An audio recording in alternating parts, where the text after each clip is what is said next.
اهلا بكم في فيديو جديد على قناة فيديوهات جوجو جامد. ان شاء الله النهاردة هنلعب في اللعبة دي واللعبة دي هتعجبكم. انا فيجيتا ضد بيكولو وانا ههزمه عشان هو شبه الليمونة، افعص له راسه اللي هي شبه الليمونة دي ومغطيها بشال عشان مكسوف. طب بص الحركة بقى اللي انا هعملها لكم، الحركة الجامدة دي.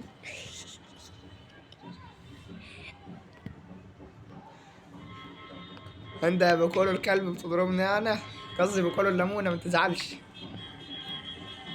طب بص الحركة الجامدة اللي هو يعملها فينا، ده هيدمرني بس انا موت له دمه اكتر. ايوه ايوه، بس قبل ما نكمل ما تنسوش اللايك والاشتراك، اوعوا تنسوا. شايفك اللي ما عملتش لايك خلي بالك.